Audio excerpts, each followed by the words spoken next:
À J-5 des élections européennes, les candidats battent la campagne. C'est la tête de liste Les Républicains, François-Xavier Bellamy, qui était ce mardi en Isère avec une visite au siège des Républicains.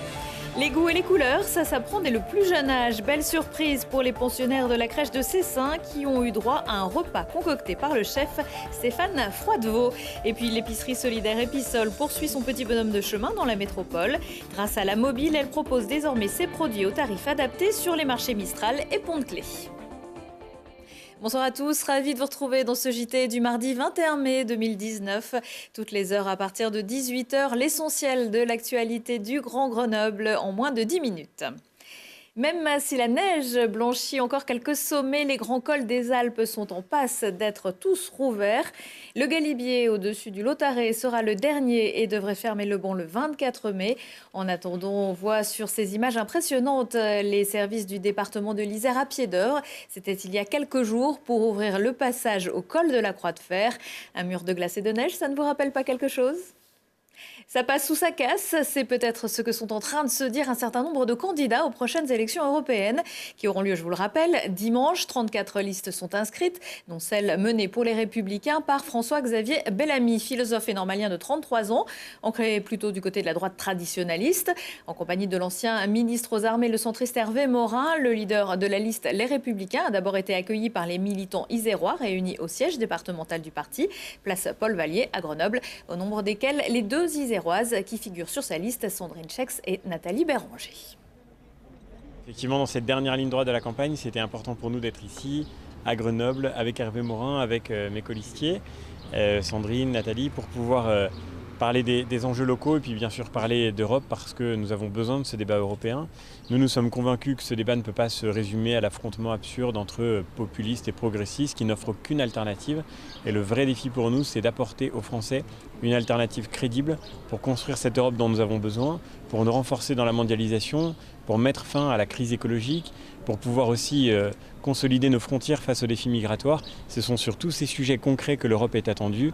Et entre le fait de poursuivre dans une fuite en avant vers l'Europe qui ne marche pas et le fait de déconstruire cette Europe que nous avons construite, entre le déni de réalité et l'impuissance de la colère, il y a évidemment un vrai choix pour les Français, c'est celui que nous représentons. Ça permet de mobiliser tout le monde, qui s'approche des gens, qu'on ne voit pas que à la télé, qu'on puisse échanger également avec lui, qu'il puisse nous dire un mot. C'est toujours réconfortant pour nous qui sommes sur le terrain tous les jours pour essayer de faire gagner la droite aux prochaines élections.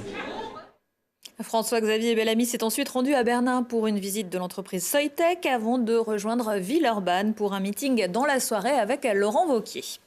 Débuté en 2007, le feuilleton continue à Roibon. La Cour administrative d'appel de Lyon, qui devait se prononcer ce mardi concernant le projet de Center Parc en Isère, a finalement annoncé qu'elle attendait les résultats de l'expertise environnementale sur le terrain qu'elle s'apprête à lancer.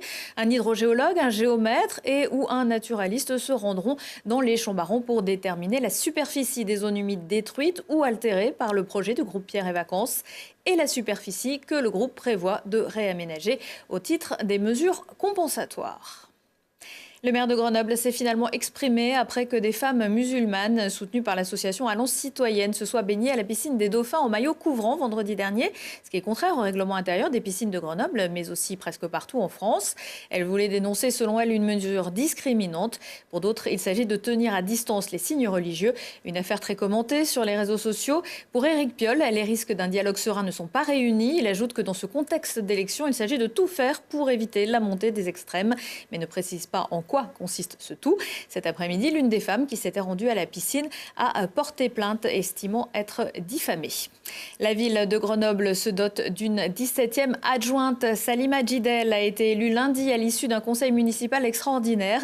Elle remplace Catherine Racoz, qui avait remis sa démission pour raison de santé. Samila Djidel reste en charge de la restauration et de l'alimentation locale et biologique.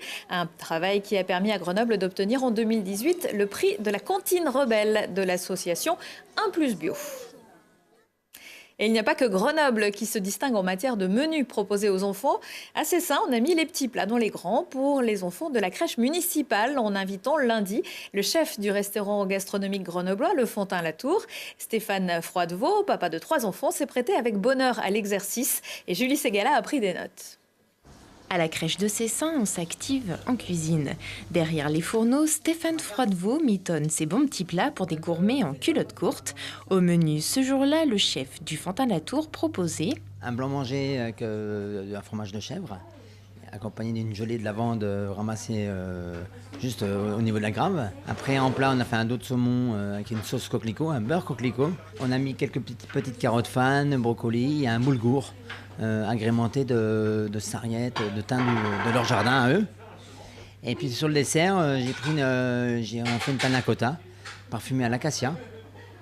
Et j'ai mis une marmelade de poivron dessus. Bref, un repas gastronomique comme au restaurant à base de produits frais, bio et locaux. L'idéal pour éveiller les papilles d'une quarantaine de bambins âgés de 18 mois à 3 ans en plein apprentissage de nouvelles saveurs. Il faut que visuellement ça donne envie. Quand à 90% on a envie visuellement, c'est gagné. Et là, dans ma cuisine, je fais toujours très attention à ce que ce soit très coloré, qu'il y ait du plaisir, qu'il y ait différentes formes, que ça interpelle. Et puis je pense que je travaille aussi sur des saveurs qui sont assez douces. Et parce que le bien manger s'apprend dès le plus jeune âge, de plus en plus de crèches mènent des actions de sensibilisation autour d'une alimentation saine et de saison. Ateliers cuisine, jardin potager, visites de fermes pédagogiques. À Cessin, depuis 2017, la commune s'est même engagée dans le projet alimentaire de territoire.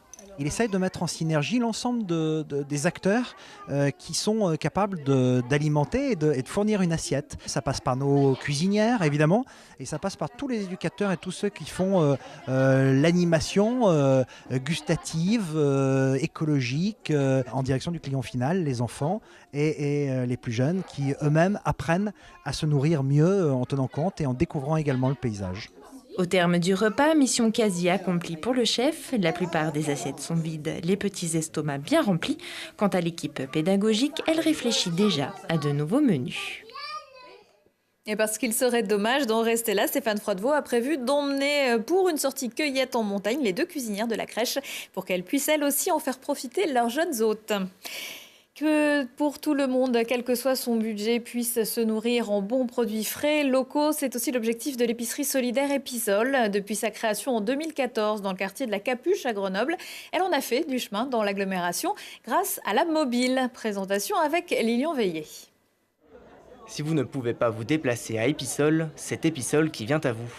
Chaque mercredi matin depuis le mois de mai, la mobile, l'épicerie ambulante, se rend sur le plateau Mistral.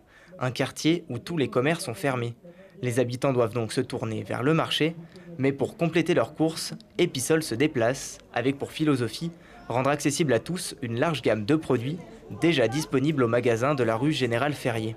La particularité, c'est que c'est ouvert à tout le monde et à des personnes aussi qui sont avec plus de difficultés financières et chacun paye en fonction de ses revenus.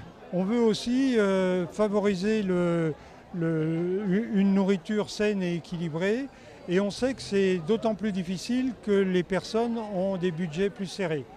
Pour lutter contre l'insécurité alimentaire, Épisole propose de moduler les prix des produits en fonction des revenus des acheteurs.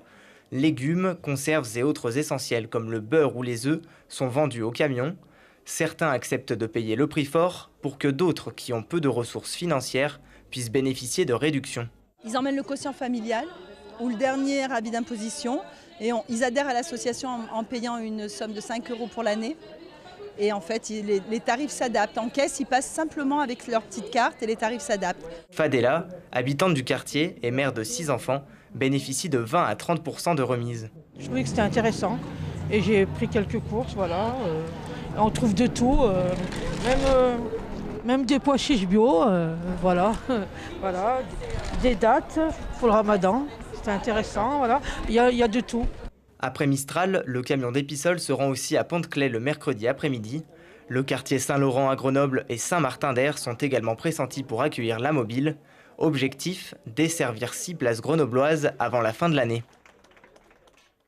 Et Épisole crée également de l'emploi à destination des personnes en difficulté en partenariat avec la remise, mais l'association recherche également des bénévoles. À 20h15, 23h15, si on parlait aujourd'hui avec ses invités, Thibault Leduc va se pencher au chevet de l'association Solexine. Monter le son pour les migrants avec Amnesty International et libérer la parole des homosexuels à travers un documentaire projeté en ouverture de la semaine des fiertés. Prochain rendez-vous avec l'actu dans 1 heure et en replay sur telegrenoble.net. On se quitte avec les images de la Coupe du Monde de football féminin qui traverse les territoires, qui s'apprête à accueillir la compétition. Elle était de passage à la Bastille ce midi devant des sportives et l'ancien international Michael Sylvestre pour la métropole de Grenoble et son stade des Alpes. Le premier match, ce sera Brésil-Jamaïque. Il reste des places. Belle soirée à tous.